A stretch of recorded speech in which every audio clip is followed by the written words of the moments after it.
기기묘묘 방랑길. 박혜연. 목각 어멈.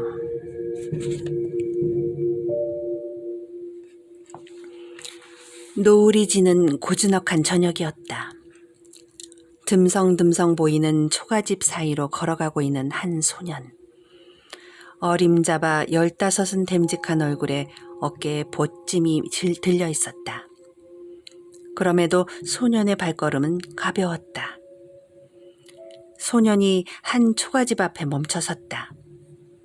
마을의 초가집 중에서도 유독 낡아 보이는 집이었다.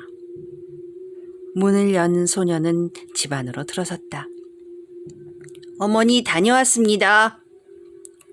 소년이 고개를 꾸벅 숙이며 밝은 목소리로 인사했다. 예의 바른 인사에도 상대는 답이 없었다. 하지만 익숙한 반응이었는지 그는 아랑곳 않고 계속해서 말을 이어나갔다. 저작거리에 오늘 사람들이 많더라고요. 덕분에 가져간 게 금방 동났어요. 소년은 짐을 정리하며 씩씩하게 웃어 보였다. 짐 속에는 간단한 식재료들이 들어있었다. 안에 든 것을 꺼내놓던 소년은 무언가 떠오른 듯 행동을 멈추었다. 어머니 시장하시지요? 어머니 좋아하시는 토란 사왔어요. 얼른 식사 올리겠습니다. 그러고는 곧바로 몸을 일으켜 부엌으로 향했다. 아궁이에 불을 떼서 가마솥에 밥을 짓고 가져온 토란을 쓱쓱 다듬어 파와 함께 끓는 물에 넣는다. 부지런히 음식을 만드는 모습이 이미 많이 해본 솜씨인 듯 싶었다. 고기 한 점 없이 토란만 둥둥 떠있는 토란국이었지만 소녀는 꽤나 만족스러운지 향을 맡으며 미소를 지었다. 소녀는 앞마당에 묻어둔 작은 항아리에서 반찬을 꺼냈다. 저를 안쓰럽게 여긴 마을 아주머니가 준 반찬이었다. 저 홀로 어머니를 모시는 게 힘들어 보이는 모양이었지만 그는 괴념치 않았다. 어머니와 함께 살 수 있다면 이 정도는 고생도 아니었다. 소년이 밥상을 들고 다시 방으로 들어왔다. 보리밥에 토랑국 그리고 몇 가지 채소절임, 소박하지만 맛깔나게 차려진 밥상이었다. 여기 수저 놓아드릴게요. 많이 드세요. 소년의 말에도 어머니는 여전히 묵묵부답이었다. 그럼에도 그는 즐거운 듯 숟가락을 들어 야무지게 밥을 먹기 시작했다. 맞은편에 앉은 상대는 아무런 움직임도 없었다. 가만히 앉은 채로 소년을 응시하고 있을 뿐 맞은편에 있는 건 사람이 아닌 목각 인형이었다. 소년의 종아리께에 올 정도의 크기의 여인의 얼굴을 한. 오늘 밥이 참 맛있게 지어졌어요. 소년이 애정 가득한 시선으로 목각 인형을 바라보았다. 그리고는 목각 인형 앞에 놓인 밥그릇을 살폈다. 이미 깨끗이 비워진 제 밥그릇과 달리 목각 인형의 밥그릇은 음식이 그대로 담겨 있었다. 에구, 또 하나도 안 두셨네. 소년이 아쉬운 듯 중얼거렸다. 하지만 금세 표정이 밝아져선 제가 먹은 그릇들을 정리했다. 맞은편의 그릇들은 그대로 둔 채였다. 이렇게 두면 나중에 또 드실 거지요? 목각 인형에게선 역시 아무런 반응도 없었다. 하지만 이 또한 익숙했다. 소녀는 콧노래를 부르며 몸을 씻고는 잠자리에 들 채비를 했다. 안녕히 주무셔요, 어머니.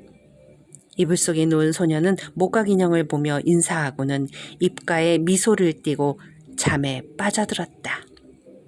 목각 인형은 여전히 아무런 변화 없이 가만히 앉아 있었다. 마치 소년을 바라보듯 눈을 부릅뜬 채로.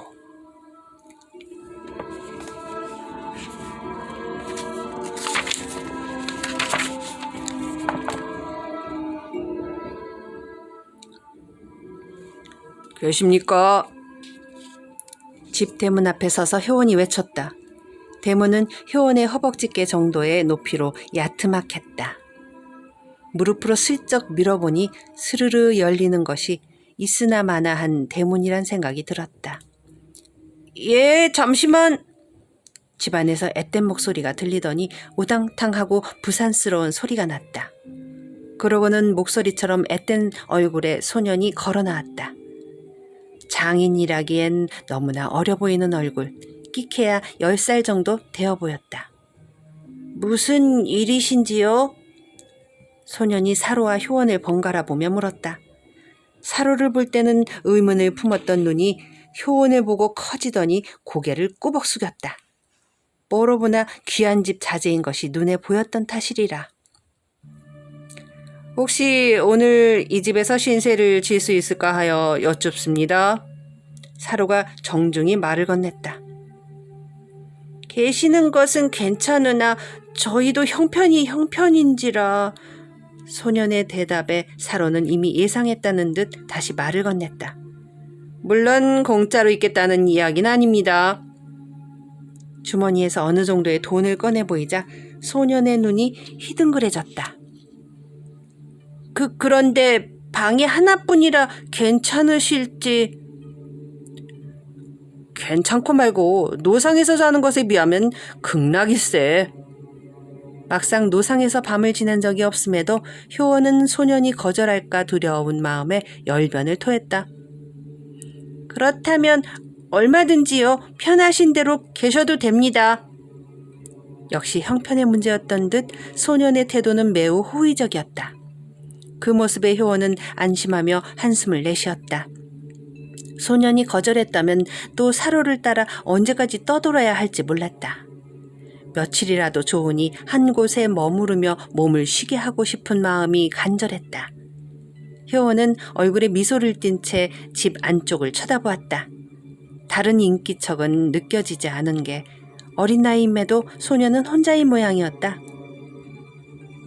다른 가족은 어머니와 함께 살고 있습니다. 어머니께서는 어디 계시는가? 방에 계십니다. 잠시만. 소년은 종종걸음으로 방으로 달려갔다.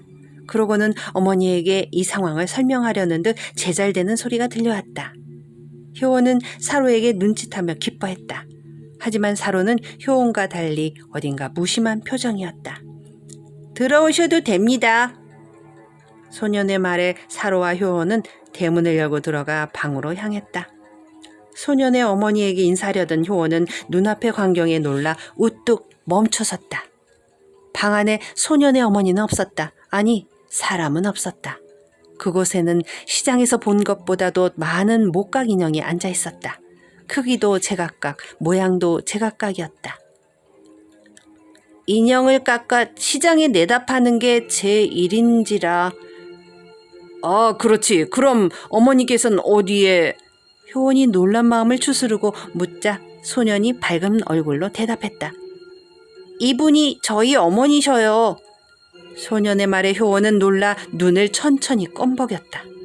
저를 놀리는 건가 싶어 소년을 쳐다보았지만 진지한 표정은 그가 진심임을 말해주고 있었다. 소년이 가리킨 건 다름 아닌 여인의 형상을 한 목각 인형이었다.